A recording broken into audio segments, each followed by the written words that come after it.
The chime of the bell beckons us into a sacred time. Welcome to the First Unitarian Universalist Church of Houston, where we widen love's circle by honoring the inherent worth and dignity of all. We extend a heartfelt and inclusive invitation to join us in meaningful worship and in service to the world. As we begin to wind down National Hispanic Heritage Month, and tomorrow observe Indigenous Peoples Day, I acknowledge that this land was once occupied by the Coahuiltecan peoples, among others, prior to Texas seceding from Mexico. I invite you to pause to greet one another after the service, then make your way over to Channing Hall for coffee and more conversation. Once there, please introduce yourself to those you don't yet know and make some new friends. Now, please join Dr. Rock for our first hymn. Good morning. I invite you all to open your hymnals to number 30 in the purple. You see the purple in number 30. And we're going to sing just the first verse. So we'll do the chorus, the verse, and we'll go back to the chorus. Please rise in body or spirit.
The autumn cool has come. Gradually, rain brings greenery. The seasons turn. The final months of the year come. Now begins a time for taking stock, for reflection, for examining the self and the world. Now is a time to ask, am I living into my potential? Do I need a new vision? Is the world as it should be? Could things be different? As the nights turn dark and the days weaken, let us take time to dream and imagine what might yet be, so that there could be a more beautiful world. Come, friends, let us worship together.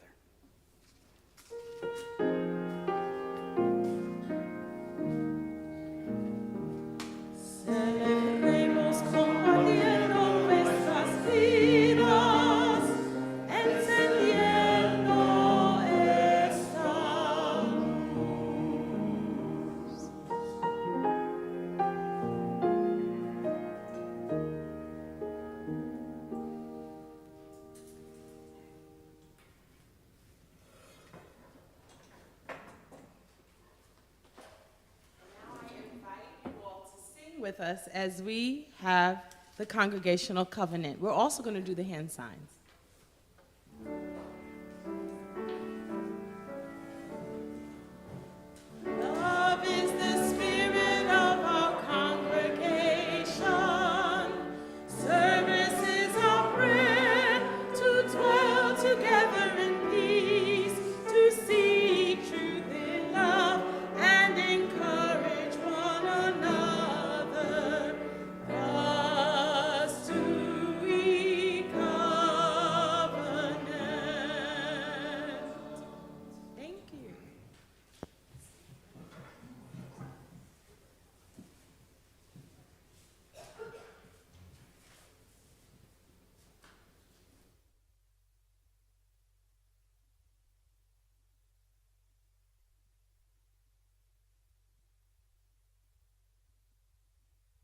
I'm Thorpe Butler. My wife Rita lured me here first to the church about 30 years ago by telling me that this church had a really good music program featuring the classical repertoire of the church, which I missed even though I had left the Episcopal Church years ago when my Christian faith just slowly and quietly faded away. And I became more and more involved, first with the choir and then with other activities, most especially the Emergency Aid Coalition gave me an outlet for my interest in serving other people, especially those less fortunate. And I've been a member for the last 30 years or so, and board member from this, representative from this church for a good part of that time. I consider myself now a religious atheist, which seems to be contradictory until you remember that the root word, Latin root for religious, is the same Latin root as ligament, which connects muscle to bone and therefore enables functioning. And religion is what expresses my feeling of connection with everything from the atoms in my body to everybody on the planet and to the stardust out of which we all come. So that's why I'm here. I really regard this religious community as very precious and want to help promote its continuation and healthy growth in the future. Sometimes you don't know what something means to you until you've almost lost it. I had a sense of what this church means to me during COVID when I tuned in online and I saw the camera pan through the doorways down the aisle of an empty sanctuary. Those were hard times, but the staff, the board, and many members kept us together. And now that the church has reopened, and everyone is continuing to work hard. And I think it's time now to take us to a new level. The church is thriving, as almost I've never seen before. 600 people in sanctuary in the building and online on a recent Sunday. Programming is more varied and rich than it's been in a long time. And the children and the music, things are really showing so much energy. So that's why I'm supporting the Capital Campaign. I want to leave a bit of a legacy, and this church does just that. The church is leaving a big legacy.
so much. Thank you all so much. Now is the time when the younger folk in the sanctuary get to go do some different activities with Carol. It's going to be pretty cool. Gardening? That's perfect because the weather's gorgeous. We just had some rain. You're going to do some gardening. So if you like to get really dirty... No, I'm kidding. All right. So you are a very important part of this church, and we love you very much. And the adults are going to tell you about that as they sing As You Go. The words are in the order of service, and you'll head out to do some gardening.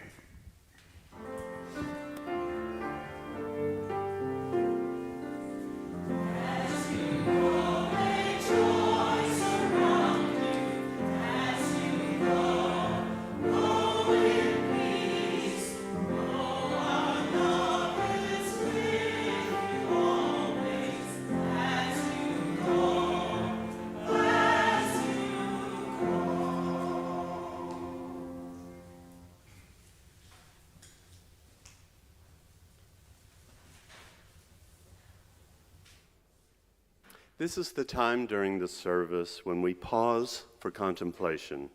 It's the time when we set aside rushing and distractions, and the scurrying and the disruptions. And so, with intention and care, we carve out this time to enter into a time of stillness, a time of calm that may bring us peace and understanding. This is a time that some call meditation and others name prayer. Settle your body into a comfortable place. Relax your shoulders. Breathe with me as we gather to do the holy work of kinship and support. Open your mind, open your heart. God of many names and mystery beyond all our naming, we pause to reflect upon observances that are this week and consider those who lived on this land long before immigrants from Europe claimed to discover it. Many of those peoples acknowledged the reality of two-spirit or third-gender members of their communities. We mourn that colonization has led to an inaccurate binary understanding of gender that our society continues to struggle with. Wednesday is National Coming Out Day, and we give thanks for those brave enough to be themselves in a state that demands theological and gender conformity. We know homophobia and transphobia thrive in an atmosphere of silence and ignorance. Help us to break our silence to combat ignorance. When people come out, it makes it easier for others to come out and more difficult for those who love them to hold hateful opinions. Help us to support those who are struggling to come out and to patiently help those struggling to shed their hateful and misguided opinions. Help our country to realize that we must learn from our history so we can do better. Learning the history of the mistreatment of racial and sexual minorities is only squelched by those who want to continue it. We ask that we might develop new ways of relating to all, to one another, to neighbor and stranger, without violence or coercion, without deceit or greed, with only love and understanding. We pray in the names of all those known and unknown, present and absent, remembered and forgotten. We pray in the names of all helpers of humankind. Amen. We pause now together to lift up that which sits heavy and light on our hearts. I begin with the words of Reverend Dr. Sophia Betancourt. I pray for the people of Israel and Palestine. We are one global family living tenuously on the same human-impacted earth. Let us center ourselves in justice as we call for peace. There will be a memory circle for Reverend Jose Ballister after the second service today. Please plan to attend to share memories of our former minister. and in the Joys and Concerns book, Que tengamos gratitud por la reciente lluvia. Thanks for the rain. We now turn to a practice inspired by African, indigenous, and pagan traditions. We say aloud or bring to mind those who we wish to be held by the loving embrace of this religious community. They are part of the great cloud of witness and memory, and we will, even if we do not know their names, hold them in our hearts.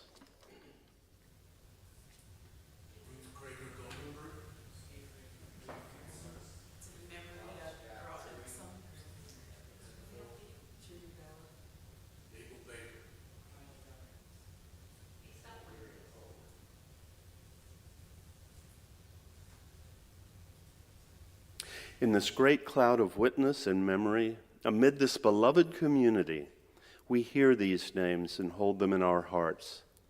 Let us remember the suffering and joy amid and among our community that we do not know. Each week, at this juncture, we enter into a time of silence, a time when we pause in awe and wonder of the beauty, diversity, and mystery that is life. In the spirit of love, in the spirit of hope, and in the spirit of compassion, I now invite each of you to enter into a time of silent prayer, meditation, or reflection.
This morning, before we receive the offering, I would like to take a moment to invite you all to participate in our capital campaign.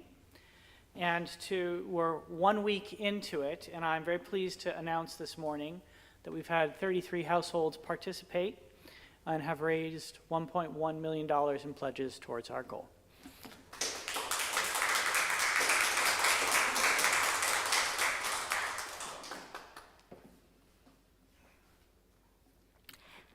Good morning. Each week, our morning offering is shared with an organization that shares our Unitarian Universalist values, and through which we may live out our principles in the world. This week, that organization is Freeman's Town Association. Your donation will be used to purchase materials so volunteers can repair a small apartment building that houses low-income Freedman's Town residents. We welcome Phil Richardson, our longtime community leader, projects leader, to tell us about this effort.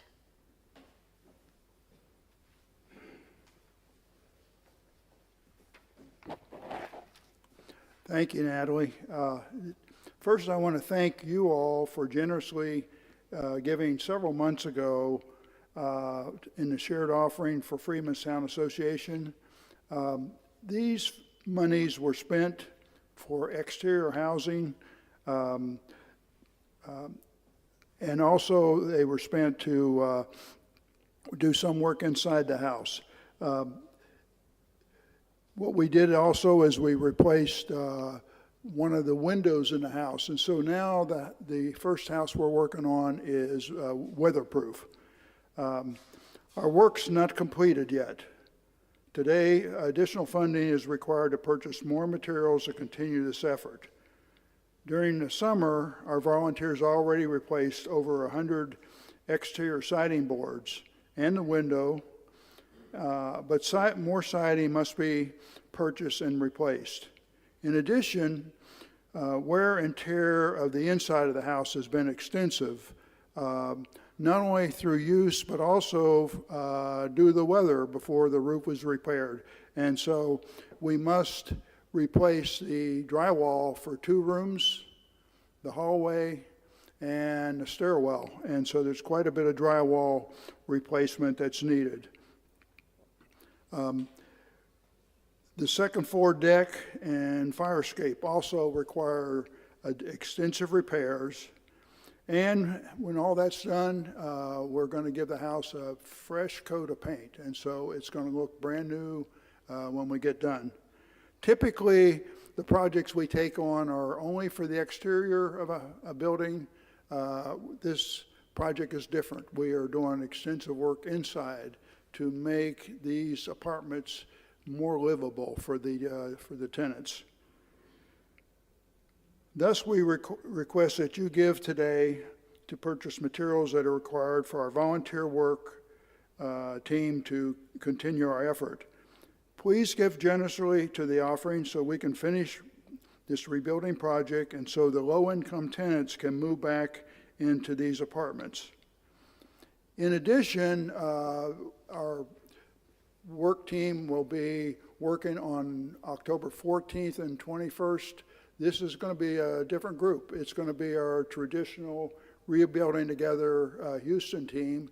And we already have some very good sign-ups for this, but we need more people to sign up to help us on the 14th and 21st. So I invite you to come and join the rebuilding team. As you see me leave the sanctuary, if you read the back of my shirt, you'll know this is an award-winning team. Years ago, we were judged by Rebuilding Together Houston as their top rebuilding team of the year. So this is a great team you can come and join, help accomplish rebuilding the houses, but also have good times with each other. Thank you.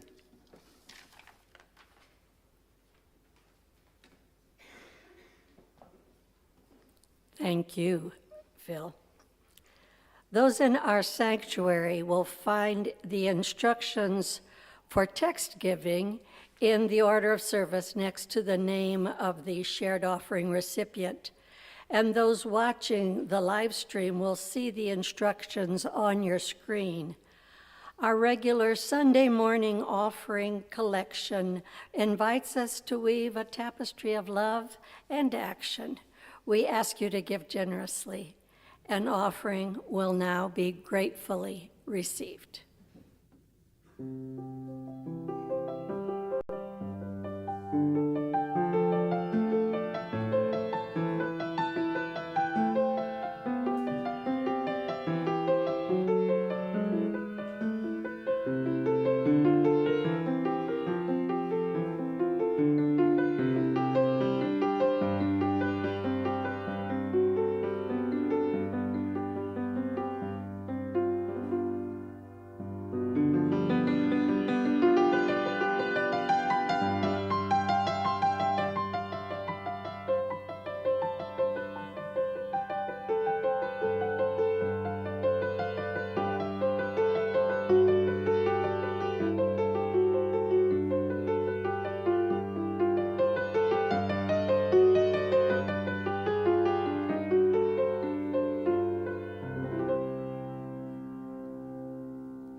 Please join with me in the words to dedicate our offering found in your order of service.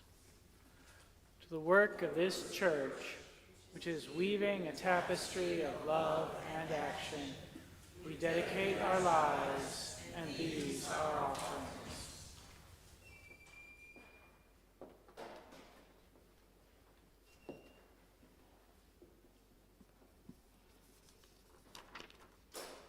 Our first reading this morning is from Our History is the Future, Standing Rock versus the Dakota Access Pipeline and the Long Tradition of Indigenous Resistance by Nick Estes. Settler narratives use a linear conception of time to distance themselves from the horrific crimes committed against themselves, from the horrific crimes committed against indigenous peoples and the land. This includes celebrating bogus origin stories like Thanksgiving, but indigenous notions of time consider the present to be structured entirely by our past and by our ancestors.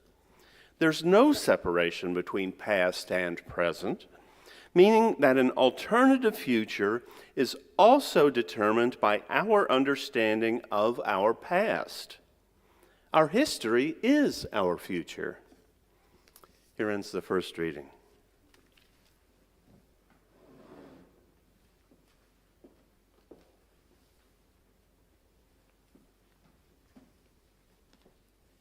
Our second reading today is Remember by Joy Harjo.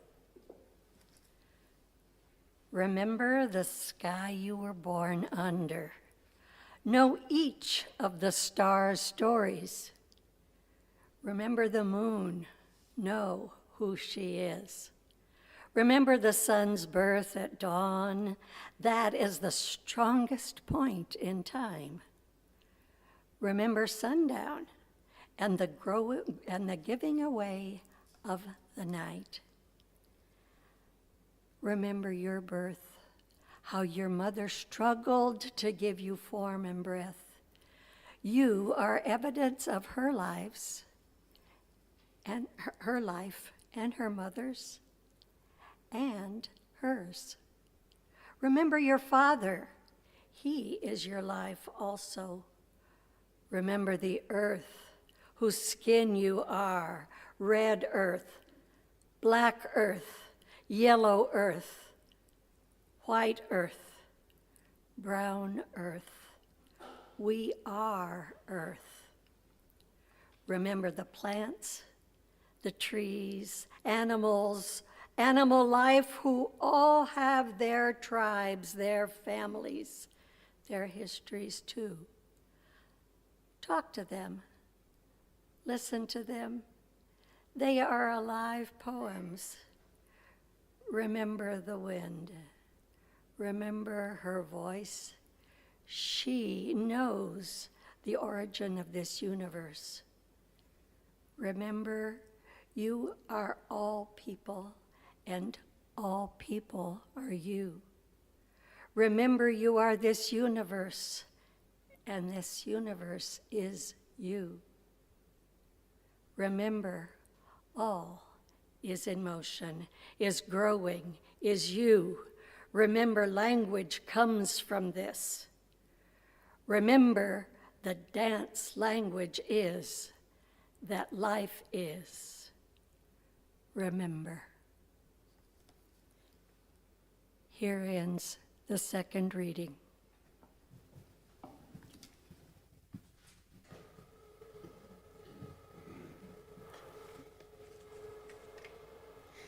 I invite you to look at the screen. Please rise in body or spirit as we join in together singing "This Land is Your Land."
This morning's sermon hinges upon the question of land.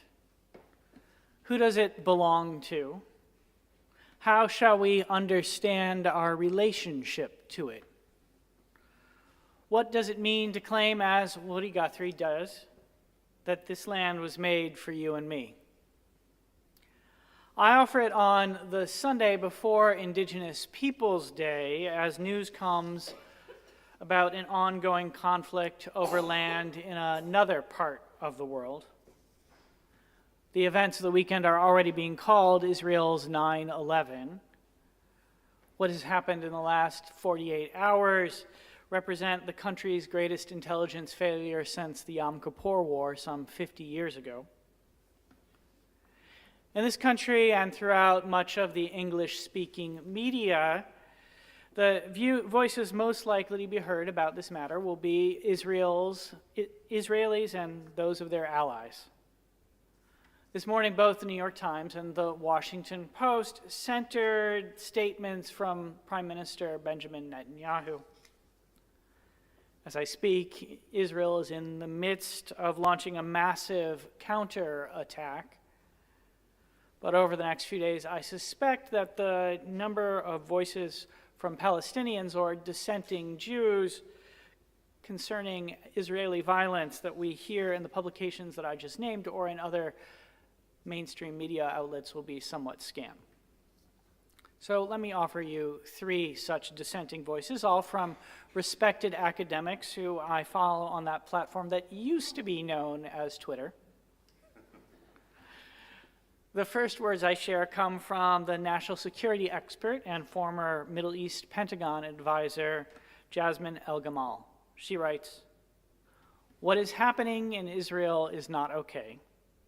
It is horrific, horrendous, outright barbaric. What has been happening to Palestine under occupation is not okay. It is horrific, horrendous, outright barbaric."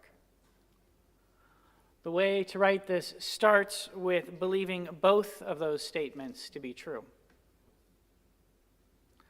I lift up her words because they parallel the long-held Unitarian Universalist perspective that every person has inherent dignity and worthiness. The second set of words come from Eli Cook. He was a Harvard classmate of mine and currently serves as a professor of U.S. history at Haifa University in Israel. He reflects, Hamas could waltz into those kibbutzes and towns because the Israeli Defense Forces shifted all of its troops to the West Bank in order to protect violent right-wing settlers while they terrorize local Palestinians. I'll say it again, Israel must end the occupation before the occupation ends Israel. I offer Eli's statement as a reminder that Hamas's violent attacks are situated within a larger political context.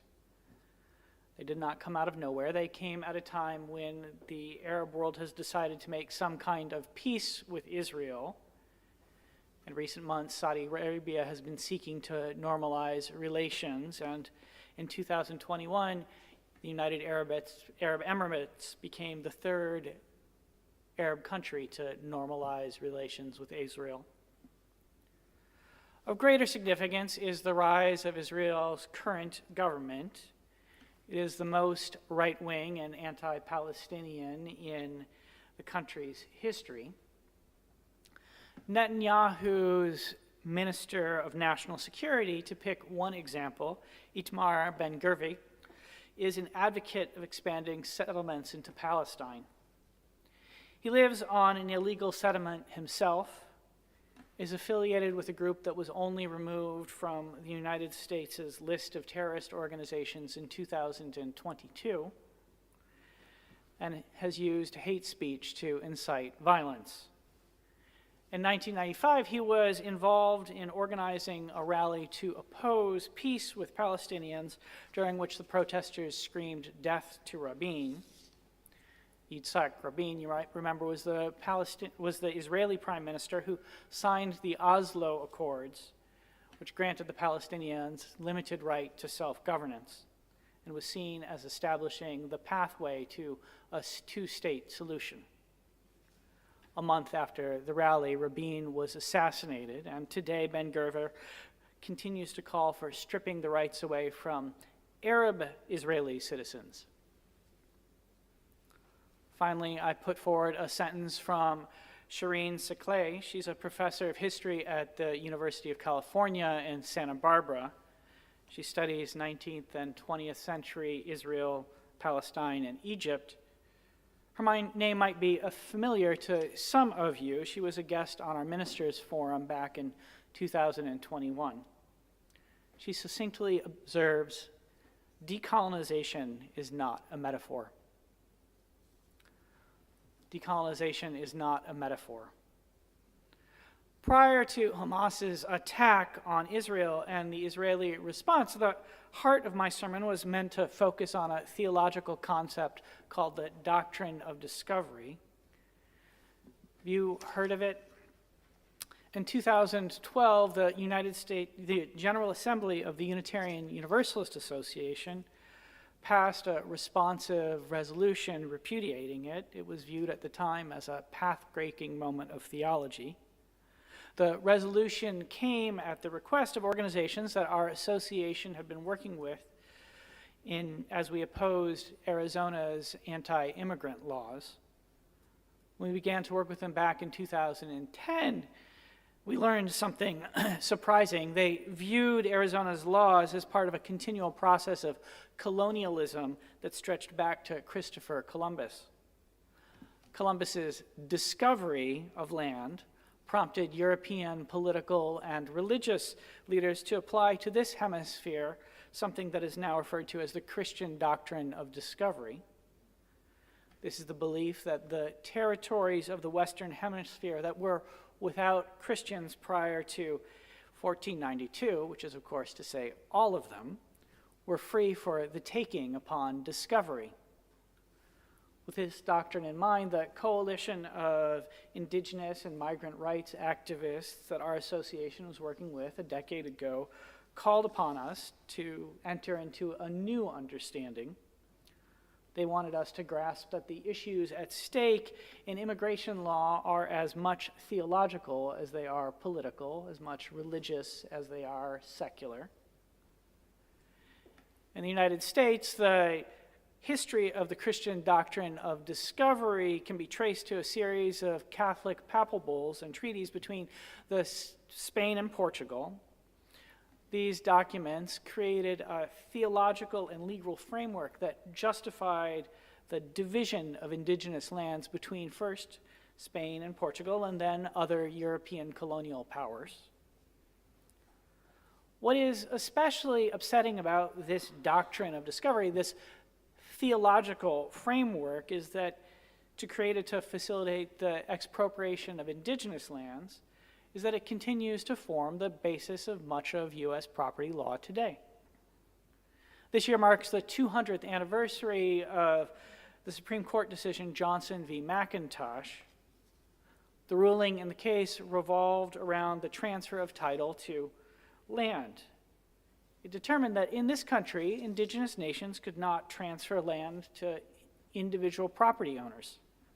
They could only sell land to the federal government. Legal scholar and citizen of the Eastern Shawnee tribe of Oklahoma, Robert Miller, just summarizes the matter this way. The Supreme Court said that under discovery, when European Christian nations discovered new lands, the discovering country automatically gained sovereign rights in the lands of non-Christian, non-European peoples, even if they already owned, occupied, and used these lands. Now, a Supreme Court case from 1823 might seem like ancient history, but as recently as 2005, the Supreme Court cited this theological doctrine in one of its decisions. Ruth Bader Ginsburg wrote the majority opinion in Sherrill versus Oneida Indian Nation. In it, she asserted that even if an indigenous nation repurchased ancestral lands that had previously been ceded to it as part of a reservation, those lands continued to be part of the United States. They could not be reincorporated into tribal property. They remained federal property, remained discovered rather than part of the original inhabitants' lands. As a point of reflection on the doctrine and the way it continues to haunt us, I draw attention back to our Woody Guthrie song from a few moments ago. This land is your land. The first verse which we sang runs, "This land is your land, this land is my land, from California to New York Island, from the redwood forest to the Gulf Stream waters, this land was made for you and me." Now, this might seem like a problematic text to use for a discussion of the doctrine of discovery. Guthrie was a European American. His song almost sounds like a celebration of conquest, makes no acknowledgement of the original inhabitants of the land that European Americans call the United States and our indigenous brethren know by many names, including Abya. The song references California and New York, but not the tribal nations, be the Ohlone or the Algonquin, that are the original inhabitants of the land. It could be argued that Guthrie's "you and me" excludes indigenous people and asserts European dominance over indigenous lands and communities. There are, however, other verses to the song. We chose the original, less common, less popular version in our service and sang one that you probably didn't hear in school. As I went walking, I saw a sign there, and on the sign it said, "No trespassing." And on the other side, it didn't say nothing. That side was made for you and me. In thinking about the doctrine, I want to suggest that for those of us who are primarily of European descent, the task is twofold. First, we need to move from thinking about the sign of the sign with the words "private property" to thinking about the other side. And second, we need to figure out how to enter into right relationship with the land and her original inhabitants, the indigenous peoples of this continent. The first step is about learning to erase the borders that we have created within our minds and understanding how those borders were created. The second step is to work to reconcile ourselves to our Mother Earth and all of her people who our ancestors harmed and who we continue to harm through the ongoing process of colonialism. I've been thinking about the urgency of this twofold process as I've been reflecting on another of the week's disappointing bits of news. The Biden administration's decision to waive environmental and human rights protections so that it could speed up the construction of a border wall here in Texas. As the current administration works to complete what the indicted previous president has called a big, beautiful wall, wildlife corridors along the Rio Grande will be destroyed. The lands of the indigenous communities, like the Carrizo Come Crudo tribe, will be bisected. Many sacred sites and burial grounds will be desecrated. The federal government's decision to proceed with construction of the wall comes at a time when undocumented migration has reached recent highs. It arrives after months of public boasts by Texas officials about their cruelties towards some of the most vulnerable members of our society, migrants and refugees. Instead of greeting those seeking a better life with open arms and open hearts, they offer the cruelty of saw blades and buses. Living in Texas, we are in the borderlands. It's not a comfortable territory to live in, said the Chicana activist and academic Gloria Anzaldúa. This land was Mexican once, was Indian always, and is, and will be again. She wrote those words in her 1987 classic Borderlands, La Frontera. We're discussing it all this month as part of our series, Lives of the Spirit. But for now, as a further invitation to theological reflection on the upsetting news of the hour, I offer you a few more words from her. I press my hand to the steel curtain, chain link fence crowned with rolled barbed wire, rippling from the sea where Tijuana touches San Diego, unrolling over mountains and plains and deserts. This tortilla curtain turning into El Rio Grande, flowing into the flatlands of the Magic Valley of South Texas, its mouth emptying into the Gulf. 1,950-mile long open wound, dividing a pueblo, a culture, running down the length of my body, staking fence rods in my flesh, splits me, mi raja, mi raja. This is my home, this thin edge of barbed wire. But the skin of the earth is seamless. The sea cannot be fenced. El mar does not stop at the borders. This land was Mexican once, was Indian always and is and will be again. Where am I? If I ask you that question, how might you answer? Perhaps you would reply that we are in the sanctuary of the Unitarian Universalist congregation on Fannin St in Houston in the state of Texas in the United States of America. Or maybe you would answer differently. It might be that you would state that I'm standing in the land of 6 flags: Spain, France, Mexico, the Confederate States of America, the Republic of Texas, the United States of America. Or perhaps you would simply observe that we are located in the unceded ancestral lands of 6 different indigenous communities: the Awakiesha, the Atacapa, the Carrizo, the Huachlatican, the Caracalan, and the Sana. This land was Mexican once, was Indian always, and is and will be again. Where am I? It is a theological question that lies at the heart of the Israel-Palestine conflict. Like the United States, Israel is what is called a covenant state, secular or religious.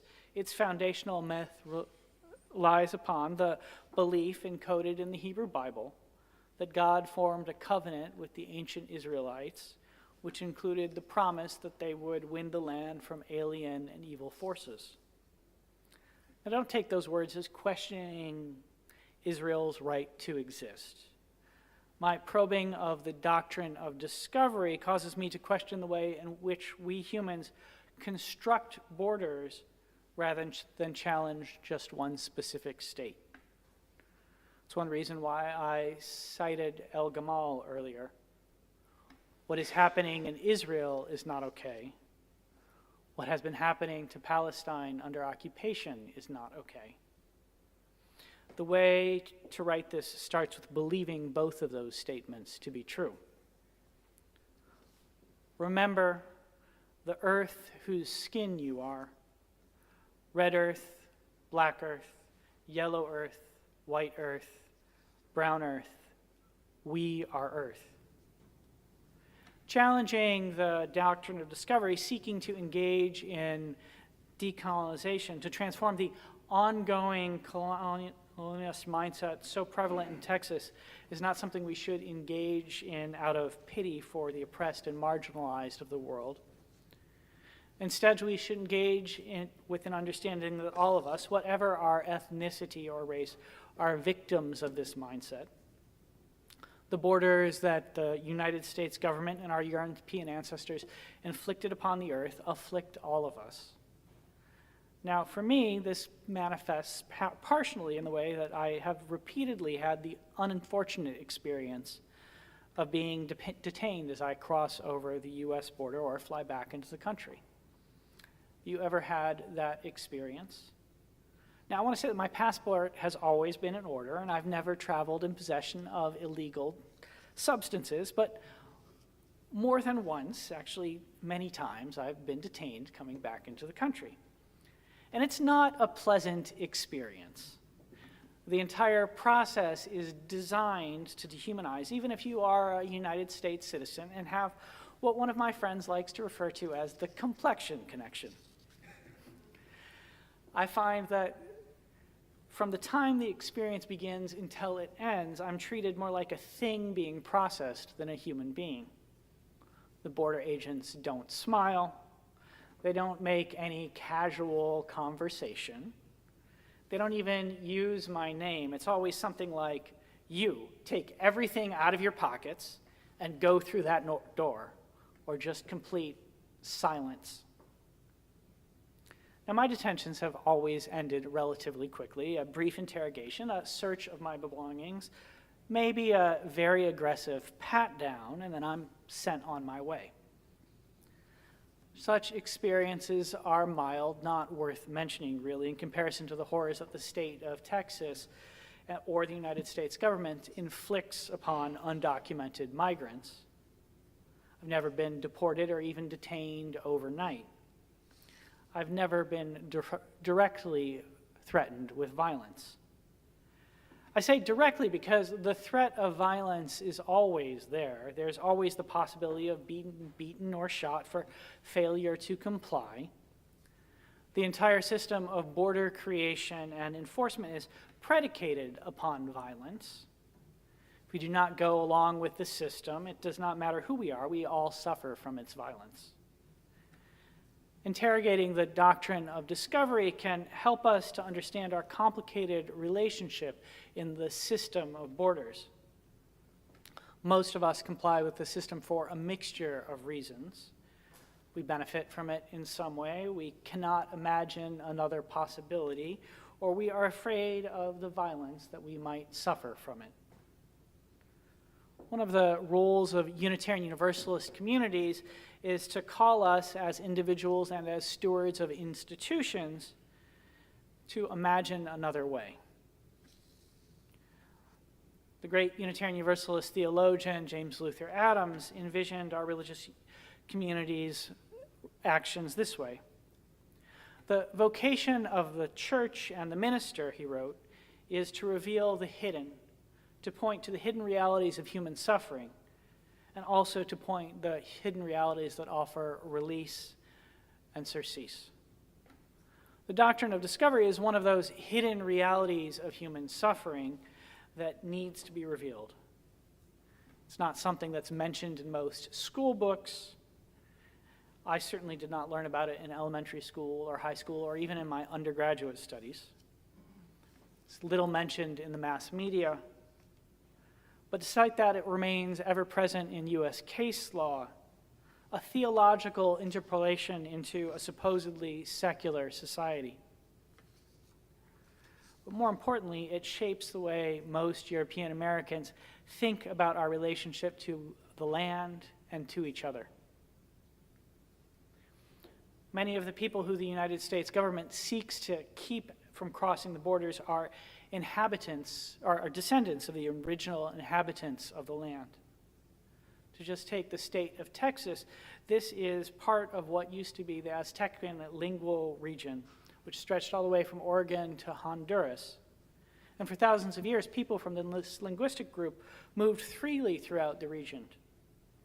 It's only the borders of the United States that now prevent their movement. Those borders were created by this doctrine of discovery when Europeans claimed the land as their own. The original descendants are now labeled as immigrants, while European colonizers' descendants claim to be the legitimate inhabitants. The hidden reality that needs to be uncovered about the doctrine of discovery and the border system is that they are products of the human imagination. They're not real in the same way that a rock or a human being or a river is real. They were created in human minds, and they can be uncreated in human minds. We all, no matter who our ancestors were, can imagine a world where they do not exist. This is a task for religious communities, to open up the human vistas beyond such doctrines. To return to the lesser-known verse of Guthrie's song, it's to realize that the sign and the words on the sign are both human creations. Remember the earth whose skin you are, red earth, black earth, yellow earth, white earth, brown earth. We are earth, so says Joy Harjo. There's no separation between past and present. Our history is our future, writes Nick Estes. Tomorrow is Indigenous Peoples Day. Today, violence rages between Israel and Palestine.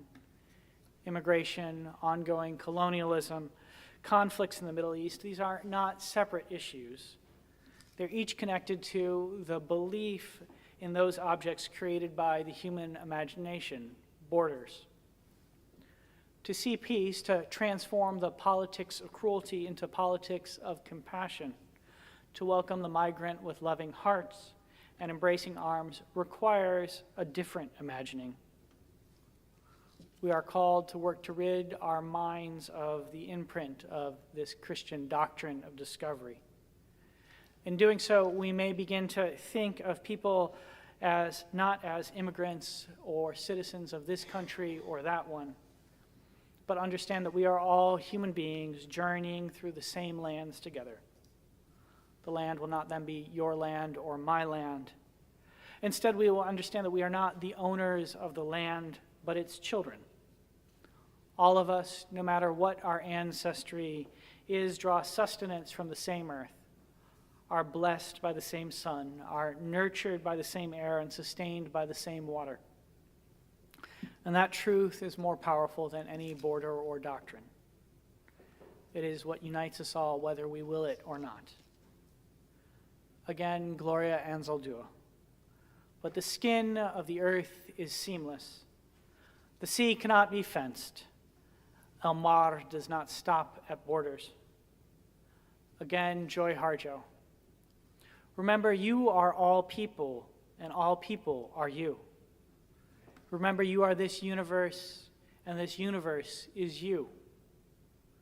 Remember, all is in motion, is growing, is you. Remember, language comes from this. Remember the dance that language is, that life is. Remember. Amen, Ashe, and blessed be.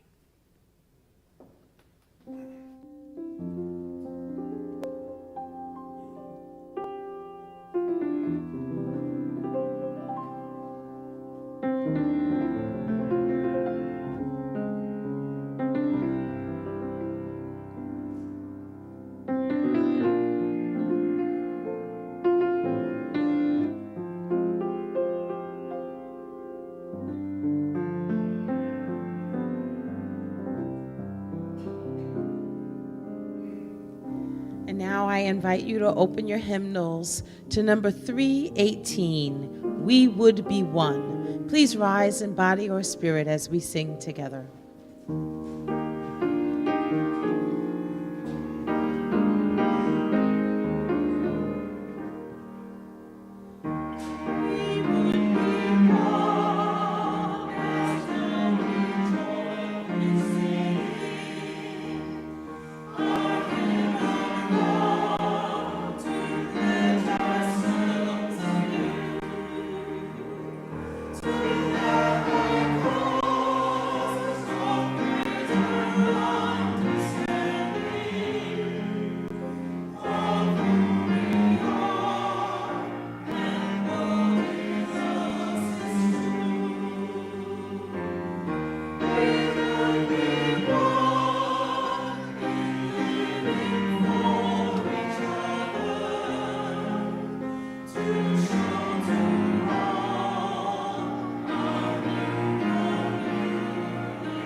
Would you join with me as we read the words of the extinguishing of our flame? We extinguish this flame, but not the light of truth, the warmth of community, or the fire of commitment. These we carry in our hearts until we are together again.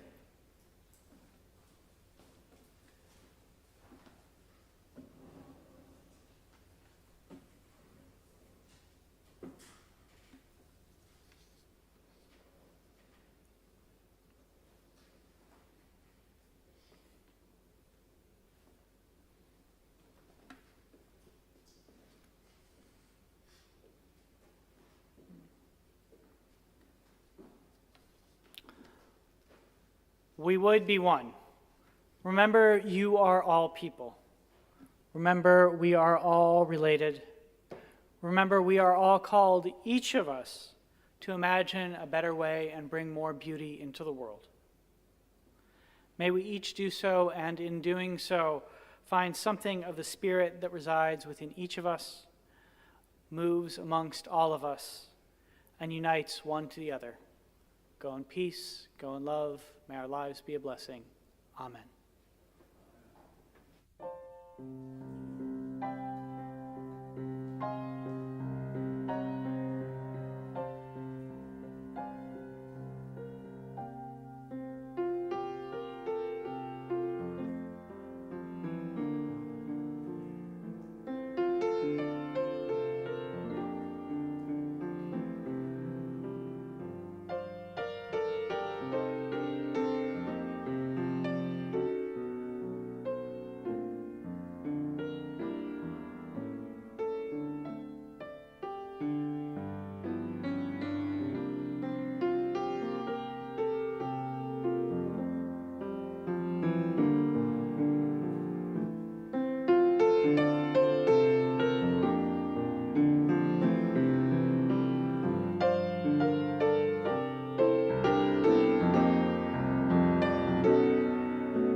Thank you so much for watching our service today.